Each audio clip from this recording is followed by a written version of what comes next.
राम मंदिर बनकर तैयार हो चुका है। 22 जनवरी को एक बार फिर से अयोध्या में रामलीला विराजमान हो जाएगा।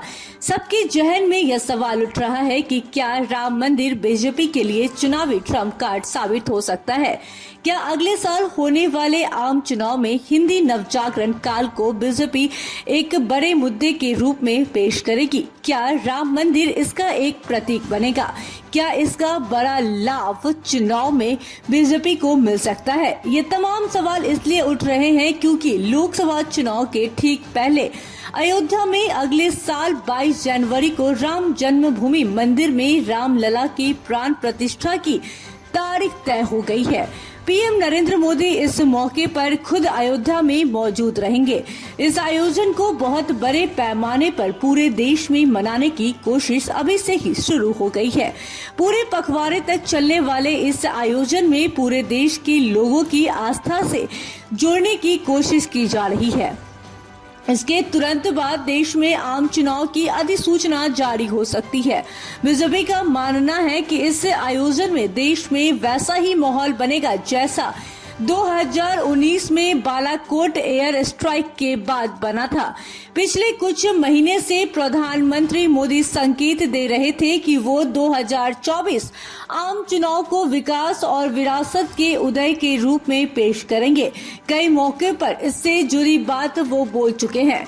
उनकी अगुवाई में बीजेपी का मानना है कि पिछले कुछ वर्षों में विरासत को फिर से जीवित करने से लेकर अन्य कई नई पहल करने से देश में एक नवीन भावना का उदय हुआ है, जिसका लाभ पार्टी को मिलेगा।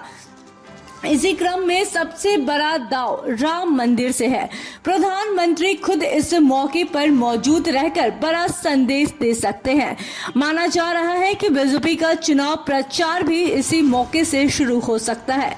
पिछले कुछ दिनों से प्रधानमंत्री मोदी ने अपने तमाम भाषणों में गुलाबी उपनिवेशवाद से मुक्ति दिलाने और हिंदू परंपरा विरासत को फिर से स्थापित करने की बात करते रहते हैं। महाकाल, कोरिएंडर, केदारनाथ, वाराणसी सहित तमाम धार्मिक स्थलों के एक नए सिरे से विकसित करने के अलावा हिंदू परंपरा को पाठ्यक्रम से लेकर तमाम जगहों पर उचित जगह दिलाने का दावा भी किया। इस दिशा में कई पहल भी की गई। अब पार्टी इन चीजों को जनता के बीच ले जाने की कोशिश कर रही है। कश्मीर से धारा 370 को हटाने जैसे फैसले को भी जोड़ा जा रहा है। पुराने विरासत को स्थापित करने की मुहिम से बीजेपी अपने हिंदुत्व और राष्ट्रवाद के एजेंडे को एक साथ लागू कर सकती है और इससे उन पर हिंदुत्व की राजनीति करने का आरोप नहीं लगेगा। बता दें आपको कि हर साल चुनाव का थीम अलग होता है। हर दल अपने हिसाब से अपने मजबूत पक्ष को नैरेटिव के रूप में स्थापित करना चाहती है। ऐसे में स्वाभाविक है कि हिंदू नवजागरण को बीजेपी अगले चुनाव में विकास के साथ पेश करेगी। इसमें उनके लिए लाभ यह है कि बदली सूरत में विपक्ष के लिए इसे काउंटर करना आसान नहीं होगा। पिछले दिनों प्रधानमंत्री मोदी ने कहा, आजादी के बाद पहली बार 4 धाम प्रोजेक्ट के जरिए हमारे चारों धाम ऑल वेदर रोड से जुड़ने जा रहे हैं। आजादी के बाद पहली बार करतारपुर साहिब खुला है। आजादी के अमृतकाल में भारत ने गुलामी की मानसिकता से मुक्ति और अपनी विरासत पर गर्व जैसे पेंच प्राण का आह्वान किया है। उन्होंने कहा कि इसलिए आज अयोध्या में भव्य श्री राम मंदिर का निर्माण पूरी गति से हो रहा है। काशी में विश्वनाथ धाम भारत के संस्कृति का गौरव बढ़ा रहा है।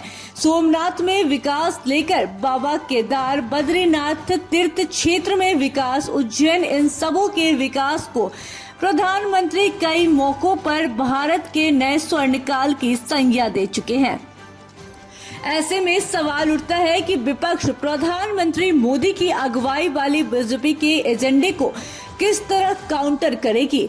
अभी तक जो विपक्षी गठबंधन ने संकेत दिया है उसके हिसाब से वह इन मुद्दों को काउंटर करने के बजाय सियासत को अपने हिसाब से अपने पीठ पर ले जाने की कोशिश करेगी, जिसमें महंगाई, बेरोजगारी, जाति गणना और मुफ्त की योजनाओं के वादे जैसी चीजें होंगी। Bureau report, city post live.